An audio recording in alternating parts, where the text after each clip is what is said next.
Bueno, vamos a hablar entonces de algunas de estas características de este modelo de reforma que, bueno, tiene características de un proceso de reforma en Latinoamérica. Y bueno, como les decía, lo interesante es poder capacitar a quienes van a definir la realidad de este nuevo sistema desde la práctica, y el Ministerio Público Fiscal va a ser uno de los motores, yo diría que el motor principal de este nuevo sistema. La idea es ver cuáles son los ejes de este sistema, de este nuevo modelo, que es obviamente un sistema acusatorio. La idea de este sistema acusatorio tiene un primer eje, innegable y que todos conocemos, que es dividir entre función jurisdiccional y requirente. Cualquier modelo que divida estas dos funciones es un sistema acusatorio. El tema es que a partir de la reforma de Chile 2000 apareció una nueva clasificación en esta división, porque aparece esta división entre función jurídica y administrativa. Allí en Chile se ve que era necesario poner las estructuras al servicio de un nuevo modelo, y eso implicaba modificar al Poder Judicial, a los ministerios públicos. Bueno, ellos crean el Ministerio Público Fiscal, no lo tenían, eso les facilitó en gran medida a los chilenos esta reforma, porque, bueno, empiezan a ver que hay una preocupación por hacer una gestión eficiente, un servicio de justicia que sea de calidad. Y entonces en esa reestructuración aparecen, bueno, dos instituciones en el Poder Judicial que son contraculturales: el Colegio de Jueces y la Oficina Judicial.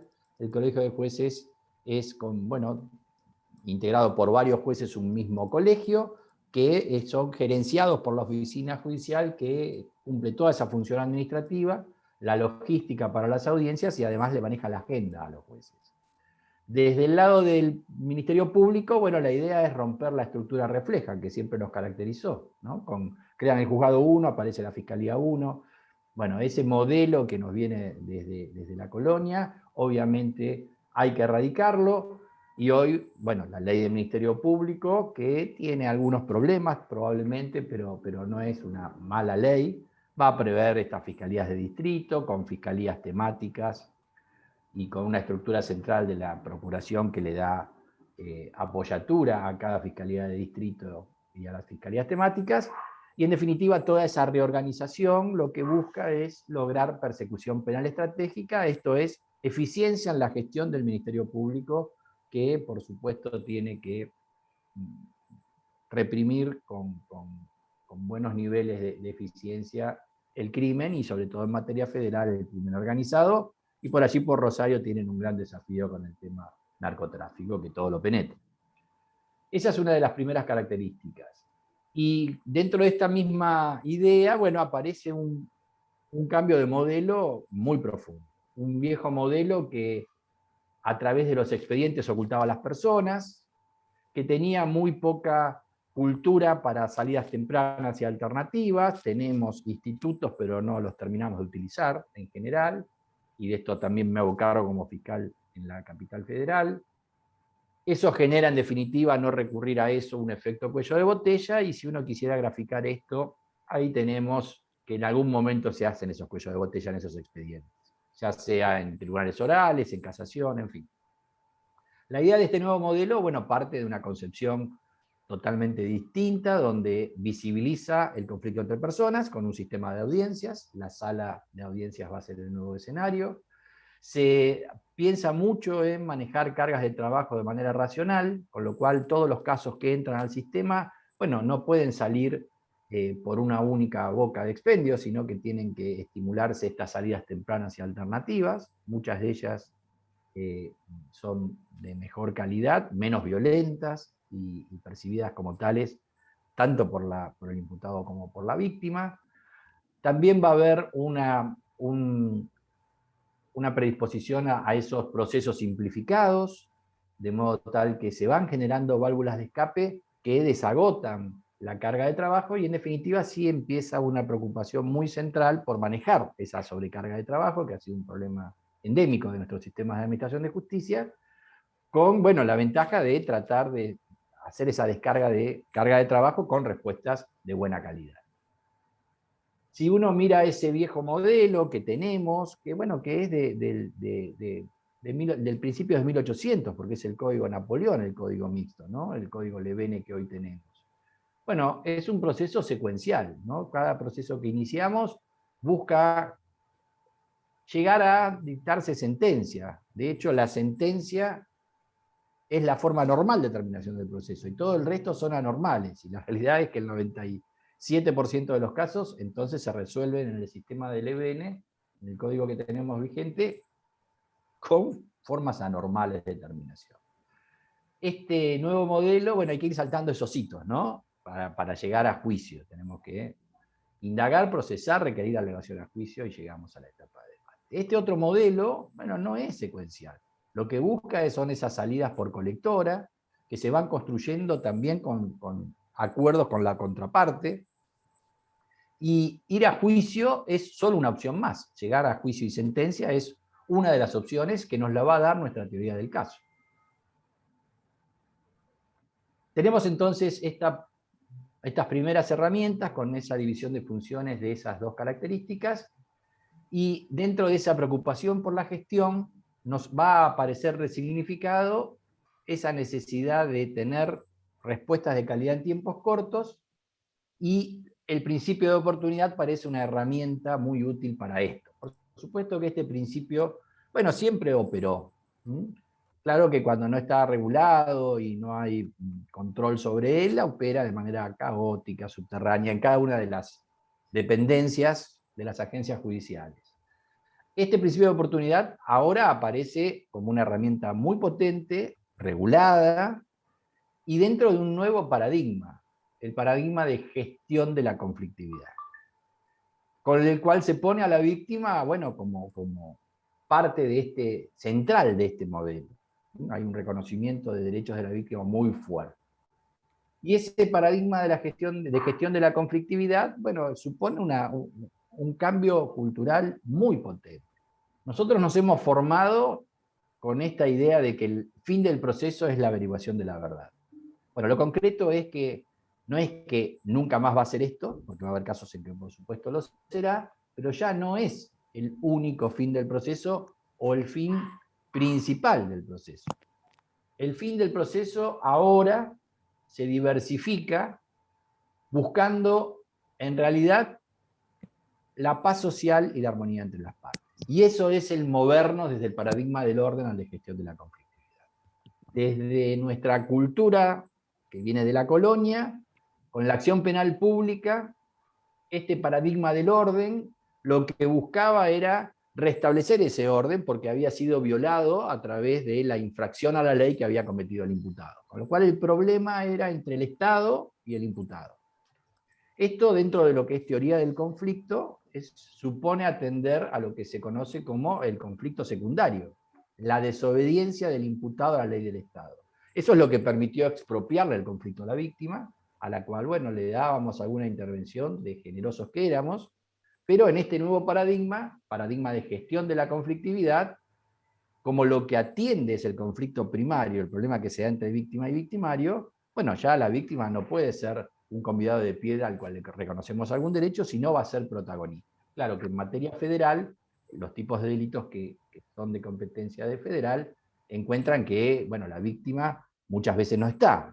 La víctima es la propia sociedad, bueno, con posibilidades, una gestión débil de los intereses de la víctima.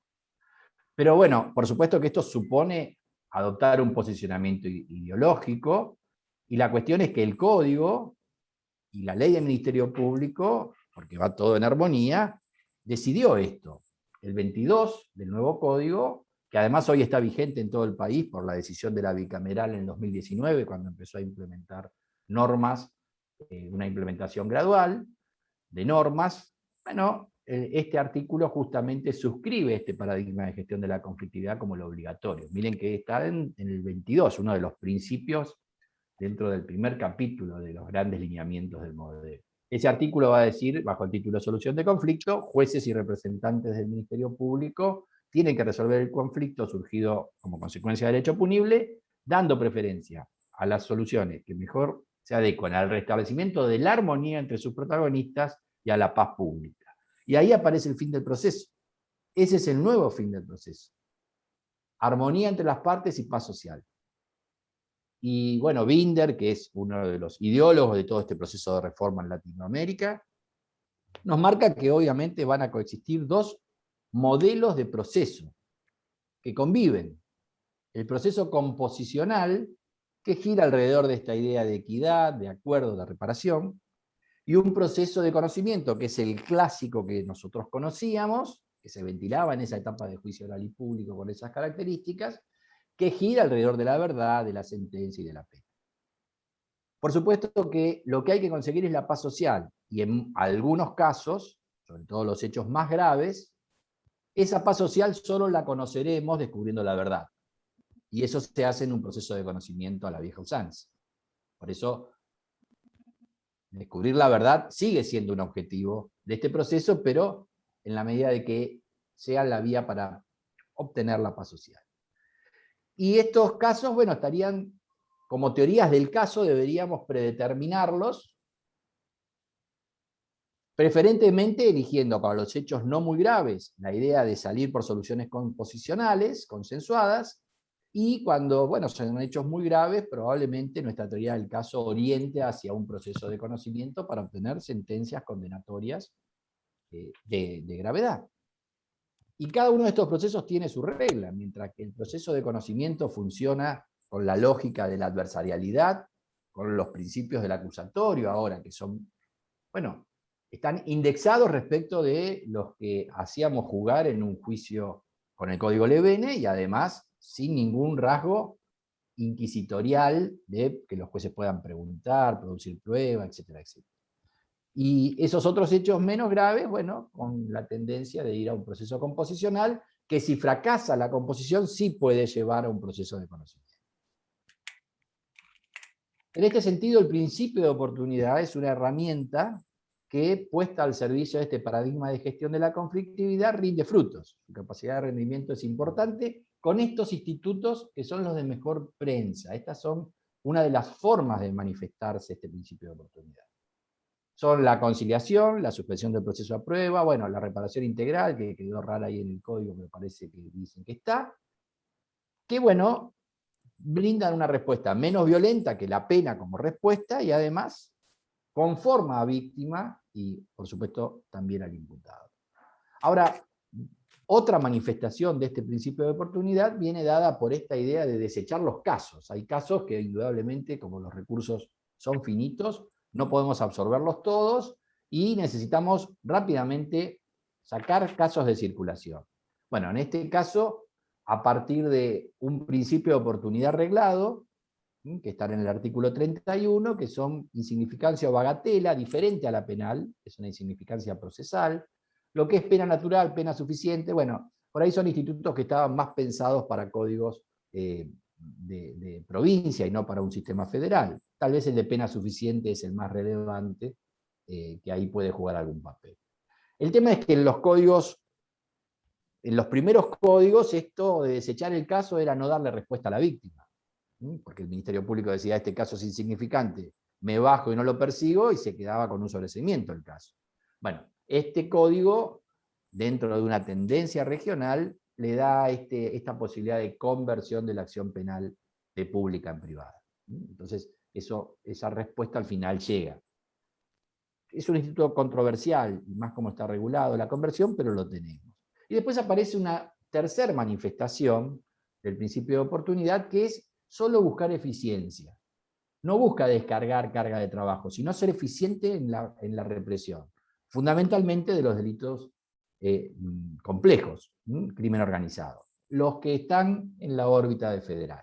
Ahí aparecen estas técnicas especiales de investigación, que obviamente no son para todos los delitos, pero sí para muchos de los de la justicia federal, como son el arrepentido o imputado colaborador, el agente revelador y el agente encubierto. También los procesos simplificados son una forma de oportunidad, así lo dice, por ejemplo, Alberto Bovino, porque en definitiva, bueno, hay un acuerdo entre las partes, donde, bueno, en principio el imputado va a acordar esto en la medida de que se le rebaje la pena que se espera, ¿no? Todo el sistema del plea bargaining norteamericano, que traducido es pedir rebaja, por eso hay un principio de oportunidad, se llevaría menos pena de la que le hubiera correspondido. Y claro, en el sistema federal, estas primeras respuestas que están en verde, que son las de mejor prensa, y no hay mucho, porque muchísimas víctimas, en muchos casos no tenemos víctimas, contrabando, narcotráfico. Bueno, por ahí está en trata, pero son víctimas débiles, a los cuales además son hechos graves que no parecen que merezcan este tipo de salida. Y entonces, este principio de oportunidad, donde más va a rendir en federal, es justamente en estos institutos, que también son controversiales, pero que han sido lo que demostraron que son herramientas pragmáticamente necesarias para penetrar organizaciones criminales. Esas son las manifestaciones de este principio de oportunidad y nos dan, bueno, toda una dinámica bien utilizadas para manejar cargas de trabajo.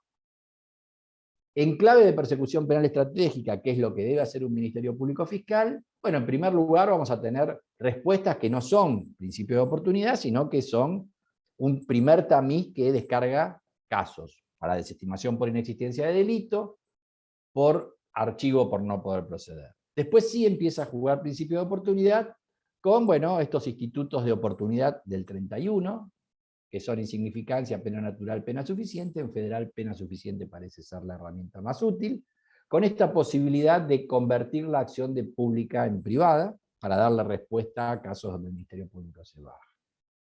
Los más interesantes y de mejor prensa son estos, que buscan esa respuesta menos violenta y de mejor calidad, pero en federal eso va a rendir poco, por el tipo de delitos que tenemos y porque no hay víctimas. Sí va a aparecer como una herramienta importante la utilización de procedimientos simplificados, que como dije, tienen esa manifestación de oportunidad, como dice Bovino, porque, bueno, la lógica es que pida rebaja al imputado y se la otorguemos, digamos, como contrapago por aceptar no ir a juicio y cerrar el caso con una sentencia en tiempos breves. Y ahí aparece sí los casos que van a ir a juicio, como ven, son pocos. La idea es que no todo vaya a juicio. Eso sí, lo que va a juicio tiene una centralidad del juicio que no permite introducir lo que se hizo en la investigación preparatoria, en la instrucción. Y en federal sí tienen que tallar fuerte, como les decía, estas técnicas especiales, arrepentido, agente encubierto, agente revelador, que pueden ser de tanto aporte que al final terminen hasta habilitando un procedimiento simplificado, porque los imputados, viendo la entidad de la prueba de cargo, terminen aceptando un simplificado, o bueno, ir a juicio y llegar a juicio casos que antes, sin el uso de estas técnicas, era muy difícil que llegaran. Así que esta es la nueva visión de este principio de oportunidad puesto en clave de persecución penal estratégica. Y siguiendo entonces con estas características de este nuevo modelo, llegamos a este punto que es de ruptura, que es oralidad masiva por sistema de audiencias. Cada vez que se judicializó un caso, desde que se judicializa hasta que termina, va a haber sistema de audiencias. E incluso cualquier petición que se haga se tiene que resolver en la sala de audiencias. Esto obviamente habilita estos principios políticos del acusatorio que están expuestos en el artículo 2. Ustedes vieron, quienes hayan visto los videos, bueno, todo un desarrollo de esos principios, no me voy a detener mayormente, pero brindan una dinámica de un acusatorio que no solo es acusatorio, sino es el acusatorio en su versión más adversarial, por sistema de audiencias. Oralidad e inmediación-concentración van de la mano. Vamos a necesitar que siempre esté el juez presente, que las audiencias sean todas orales, aunque es una redundancia hablar de audiencia oral, hay que hacerlo, y que en esas audiencias además se concentre la mayor cantidad de actos procesales posibles. Esa oralidad es muy permeable a esta idea de publicidad, propia de un republicano. Bueno, la publicidad, como vimos, si reparan en el video sobre publicidad, también tiene sus contraindicaciones, en el sentido de que puede condicionar la independencia del juez a través de los juicios mediáticos, que hace la prensa y los medios de comunicación. Pero bueno, es una opción que ha tenido el legislador y es propio de estos modelos acusatorios. Después aparece esta necesidad de que haya contradicción, y para que haya una contradicción tiene que haber necesariamente igualdad entre las partes. Esa es la dinámica que se va a dar dentro del marco de lo que son las audiencias, el sistema de audiencias. Ese sistema de audiencias, cuando son audiencias contradictorias, porque puede haber consensuales, puede haber si el imputado y la fiscalía, la defensa y la fiscalía se pusieron de acuerdo para una probation, no van a ir a luchar ante el juez, sino que van a ir de la mano a explicarle al juez que llegaron a este acuerdo y que el juez debe homologarlo porque es un acuerdo que cumple con las pautas legales. Nuestro sistema tiene legal oportunidad. La oportunidad está regulada por ley.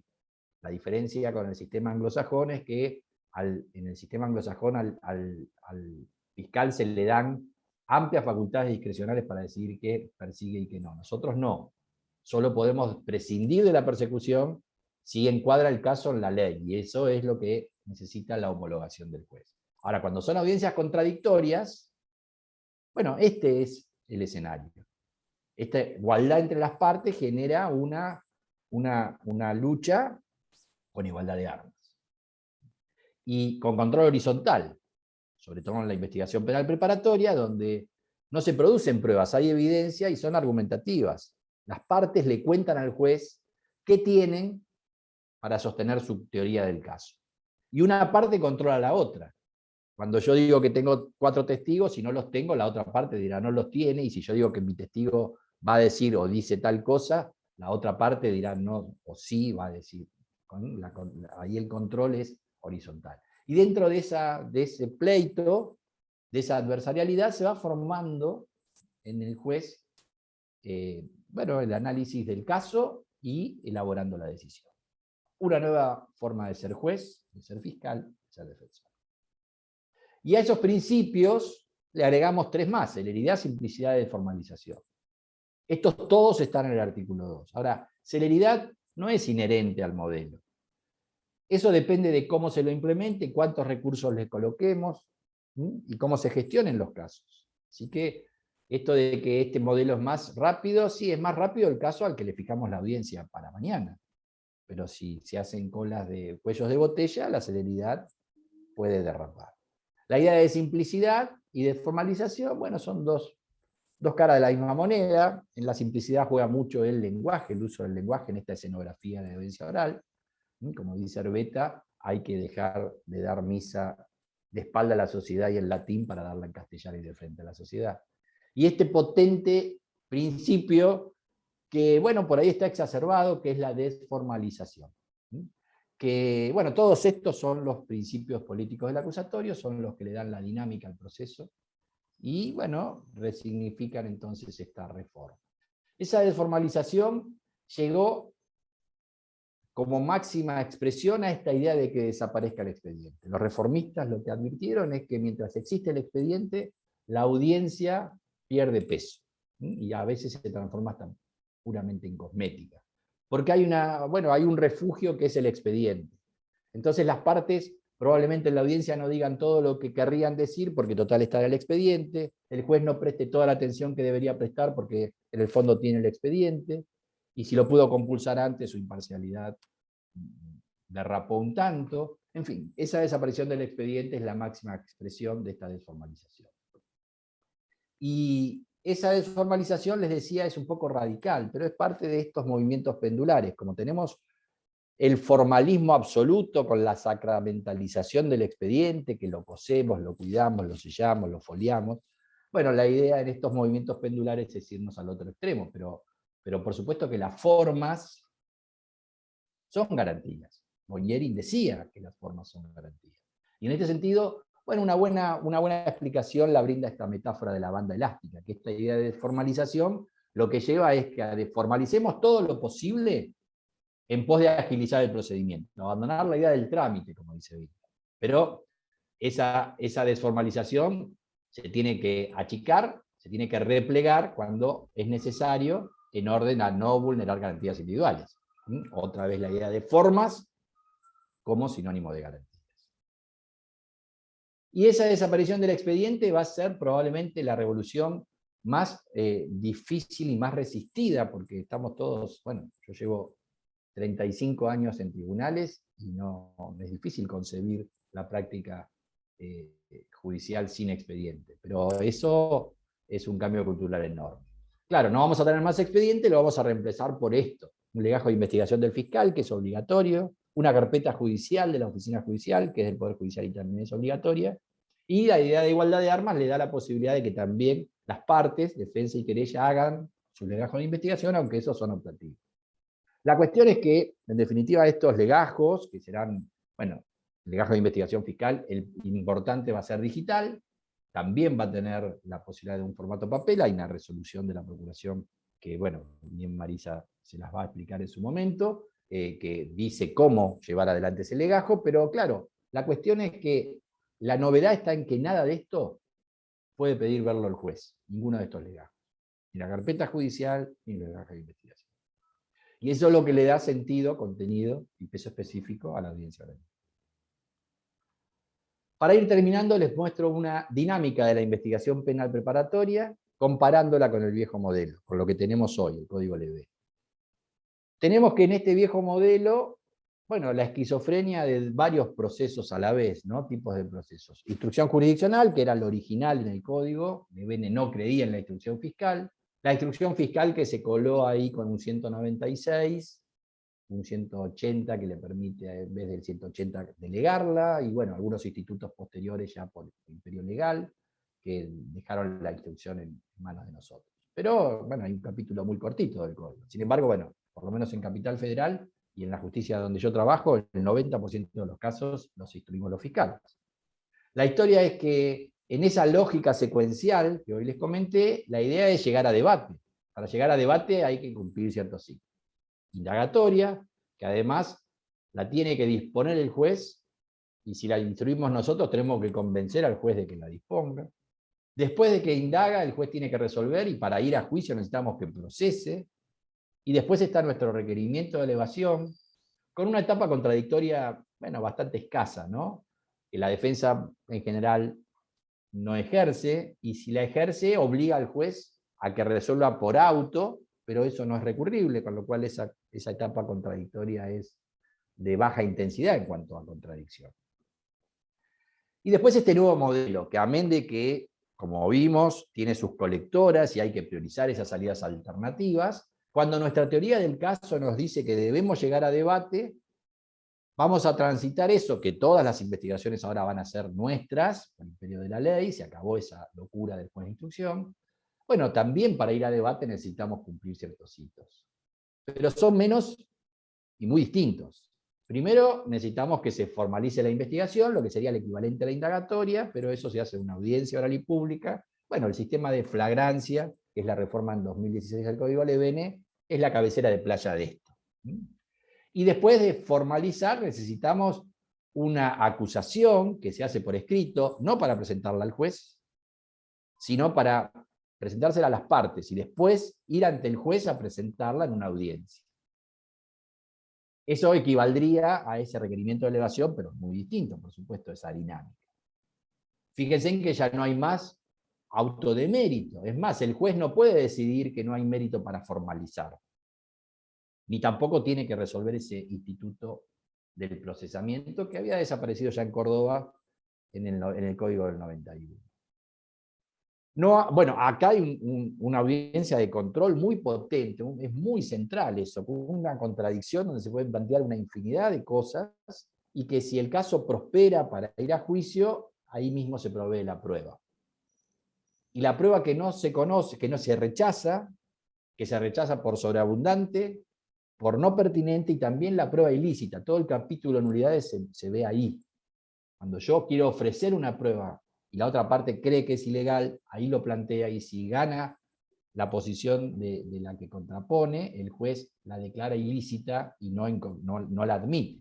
Bueno, el tribunal de juicio nunca se va a enterar de que esa prueba no fue admitida, y eso lo que hace es preservar su imparcialidad. Y aquí entonces esa audiencia de control de la acusación es una audiencia, un contradictorio muy potente que no tiene nada que ver con ese otro procedimiento que tenemos en el Código LB. Para terminar, bueno, esta serie de círculos concéntricos nos muestra una dinámica total del proceso. Tenemos ciertos actos de inicio, denuncia, querella, prevención y de oficio por el Ministerio Público, obviamente ya no por el juez. la posibilidad de que ahí mismo adoptemos criterios discriminatorios con valoración inicial o que vayamos hacia adelante. Y si vamos hacia adelante, el código da la opción de hacer esto, una investigación previa a la formalización. O directamente formalizar. Y la investigación previa a la formalización termina o con un criterio desincriminatorio o pidiendo la formalización. Y una vez que se formaliza ya termina el caso, o con sobreseimiento o con acusación. Y cuando acusamos, vamos a esa audiencia de control de la acusación que recién les mencionaba. Y si el caso prospera y va a juicio, ya va con la prueba admitida, con lo cual en el juicio los jueces de juicio se dedican a producir la prueba que fue admitida en esa audiencia de control de la acusación, que terminó siendo audiencia de preparación del juicio. Y tras ese juicio, obviamente, terminará en sentencia, condenatoria o absolutoria. Hay impugnaciones contra esto, que en este modelo se llaman impugnaciones y ya no recursos, aunque alguna vez se le coló la palabrita. Y finalmente, cuando la sentencia queda firme, etapa de ejecución. Todo por sistema de audiencias. Y por supuesto, con válvulas de escape, como hoy les mencioné.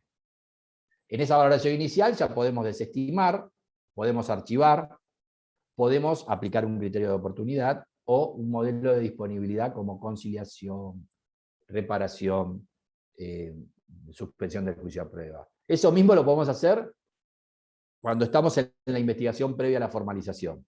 Una vez que formalizamos, lo que podemos es sobreseer como válvula de escape. Y eso también se puede dar, todas esas cosas se pueden dar en esa audiencia de control de la acusación que, como les dije, es muy potente y se pueden discutir muchas cosas. Además, tenemos esos procedimientos simplificados que atraviesan todo el modelo para llegar a juicio lo más rápido posible, para llegar a sentencia lo más rápido posible, y finalmente, aún en esos procesos abreviados, bueno, también hay válvulas de escape que permiten descomprimir carga de trabajo con esas salidas alternativas simplificadas. Bueno, esto es básicamente lo que quería transmitirles. De esto se trata, de rejuvenecer el modelo de justicia, transformarlo en un servicio de justicia de calidad. Hoy la imagen nuestra es pésima ante la sociedad y claramente es necesario modificarlo. Claro que no se puede hacer de cualquier modo, pero claramente necesitamos cambiar culturalmente primero a los operadores, porque si no logramos ese cambio, es imposible que tenga éxito la reforma. Así que bueno, yo les agradezco el tiempo y la posibilidad de exponer.